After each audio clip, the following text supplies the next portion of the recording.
नमस्कार दोस्तों, आप सभी का स्वागत है। विज्ञान गणित वालों का भी अब एक तरह से उनका भार कम हो गया है उनके पेपर होने के बाद में। अब नेक्स्ट पारी वालों की बारी है कि उनका पेपर बिल्कुल अच्छा जाए। इसके लिए ज़रूरी है कि राजस्थान करंट अफेयर की जो प्रश्न पूछे गए इस पारी में वो आपको अच्छे से उसके आसपास के जो क्वेश्चन है वो आपको याद होना चाहिए। इसके पहले फर्स्ट पारी वाले क्वेश्चन मैंने आपको बता दिए थे। तो इस पारी में कौन कौन से क्वेश्चन पूछे गए, किस स्थान पर 12 सितंबर को वृक्ष महोत्सव का आयोजन किया जाता है, तो आपको पता है खेजड़ी में किया जाता है।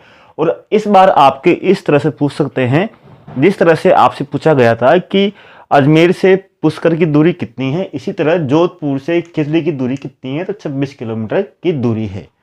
राजस्थान में 2013-17 में जन्म पर यानी कि 13 से लेकर 17 तक जन्म पर पुरुष जन्म प्रत्याशा कितनी थी, तो आपको पता है कि प्रथम स्थान था केरल का। केरल की जन्म प्रत्याशा थी यानी कि राजस्थान से लगभग 10 साल आगे था, तो वहां की जन्म प्रत्याशा थी 75.2 और राजस्थान की थी 68.5। ठीक है। मधुकर गुप्ता, बार बार में क्वेश्चन पूछा जा रहा है आपके, मधुकर गुप्ता का पद किस पद पर है, तो आपको पता है राज्य निर्वाचन आयुक्त के पद पर है। इससे पहले प्रेम सिंह मेरा इसके पद पर थे। मधुकर गुप्ता को राज्य निर्वाचन आयुक्त जो होते हैं इनको जो पद की शपथ राज्यपाल के द्वारा दिलवाई जाती है। और आपको पता है कि इसकी स्थापना 1994 में हुई थी और प्रथम निर्वाचन आयुक्त अमर सिंह राठौड़ था। लेकिन एक क्वेश्चन और ध्यान रखना कि अगर आपसे पूछ ले मुख्य निर्वाचन अधिकारी, यहाँ पर है आयुक्त, अगर आपसे पूछे अधिकारी तब प्रवीण गुप्ता वर्तमान में राजस्थान के निर्वाचन अधिकारी हैं। अगला, प्रशासनिक प्रतिवेदन के अनुसार 2021 के अनुसार राजस्थान में कुल वन्य जीव अभयारण्य कितने हैं। अगली बार आपके जो रिपोर्ट पूछ सकते हैं कि 2021 की वन रिपोर्ट के अनुसार सर्वाधिक वन क्षेत्र कितना है, कौन से जिले में सर्वाधिक है, कौन से जिले मिलान कीजिए, तो इस तरह से पूछ सकता है। जैसे आपसे पूछा वन्य जीव सुनकर, तो इसमें वन्य अभयारण्य आपके 27 है टोटल। आपके जो 4 राष्ट्रीय उद्यान है, आपके रामगढ़ विश्वस्तरीय अभयारण्य में बाघ अभयारण्य बन चुका है। अगला, इंदिरा गांधी शहरी रोजगार गारंटी योजना के लाभार्थी की आयु सीमा कितनी है। इसमें आपके करंट अफेयर के सितंबर माह के 4-5 क्वेश्चन पूछे गए हैं। जैसे इसकी जो इंदिरा गांधी शहरी रोजगार गारंटी योजना की जो शुरुआत हुई थी 9 सितंबर को हुई थी 2022 को, और इसमें 18 से 60 वर्ष के व्यक्ति की आयु होना चाहिए। पहले ये 100 दिन की थी, लेकिन 25 दिन नए बजट घोषणा में 25 दिन एक्स्ट्रा और कर दिए हैं, यानी कि 125 दिन इसमें आप रोजगार पा सकते हैं शहरी व्यक्ति। और इसमें 800 करोड़ का बजट रखा गया है। सेकंड ग्रेड में पूछा गया था कि कितना बजट है, तो इसमें 800 करोड़ का बजट है। अगला, मुख्यमंत्री बाल गोपाल योजना का संबंध किससे है, तो ये पहले भी आपको पूछा गया था। स्कूलों में दूध वितरण से इसका संबंध है और ये 19 सितंबर को शुरू हुई थी। ये यहाँ पर 9 सितंबर को कौन सी हुई थी, इंदिरा गांधी शहरी रोजगार गारंटी योजना।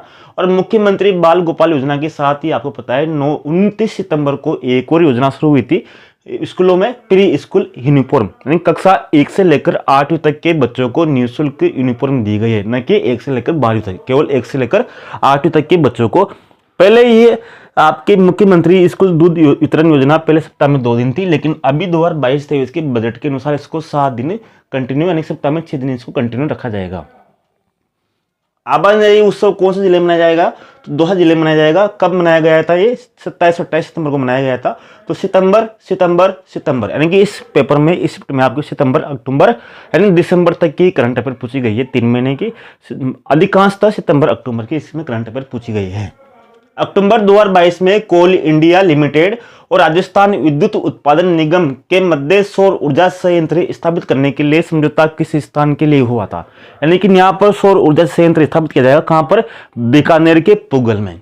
और आपको ये भी पता होना चाहिए कि ये कितने मेगावाट का होगा, 2000 मेगावाट का होगा। अब आपके पूछ सकता है इस बार कि कितने मेगावाट का, तो 2000 मेगावाट का। और कितनी राशि का इन्वेस्ट किया जाएगा इसमें, लगभग इसमें 5400 करोड़ रुपए का राशि का इन्वेस्ट किया जाएगा।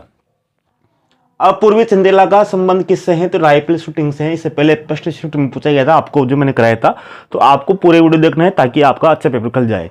तो पूर्वी चंद्रयाला का जो संबंध था वो राइफल शूटिंग था। और टोक्यो के पैरा ओलंपिक में इन्होंने 2 मेडल जीते थे, एक गोल्ड था और एक कांस्य पदक था।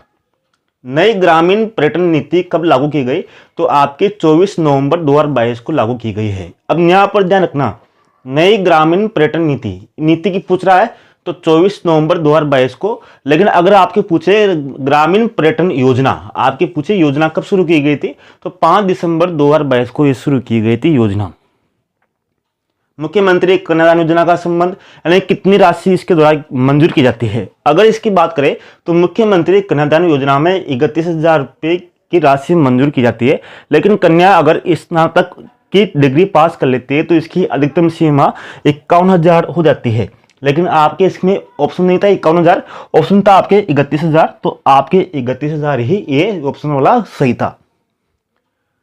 सामाजिक न्याय वो अधिकारिता से का संबंध नहीं है, यानी कि आपकी 4 योजनाएं थी ABCD, तो उसमें आपसे पूछा गया था कि इनमें से कौन सी योजना का संबंध सामाजिक न्याय वो अधिकारिता मंत्रालय से संबंध नहीं है।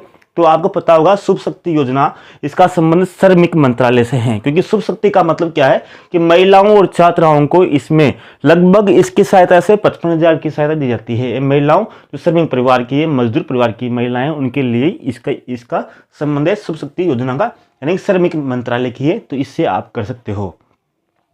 वर्ल्ड सूफी म्यूजिक फेस्टिवल जहान ए खुसरो नवंबर 2022 में कहां पर आयोजित किया गया, तो जयपुर में आयोजित किया गया था, और ये 2 दिन तक आयोजित हुआ था ताकि राजस्थानी कला और संस्कृति का आयोजन किया जा सके। तो इस तरह से आपके करंट अफेयर के क्वेश्चन पूछे गए, यानी कि आपके हर बार 15 से 16 क्वेश्चन करंट अफेयर के पूछे जा रहे हैं।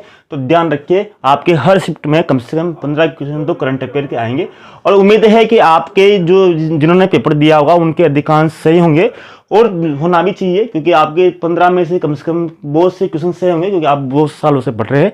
और कम भी हो तभी कोई दिक्कत नहीं, 2-4 क्वेश्चन तो गलत हो जाते हैं। धन्यवाद, नमस्कार, जय हिंद।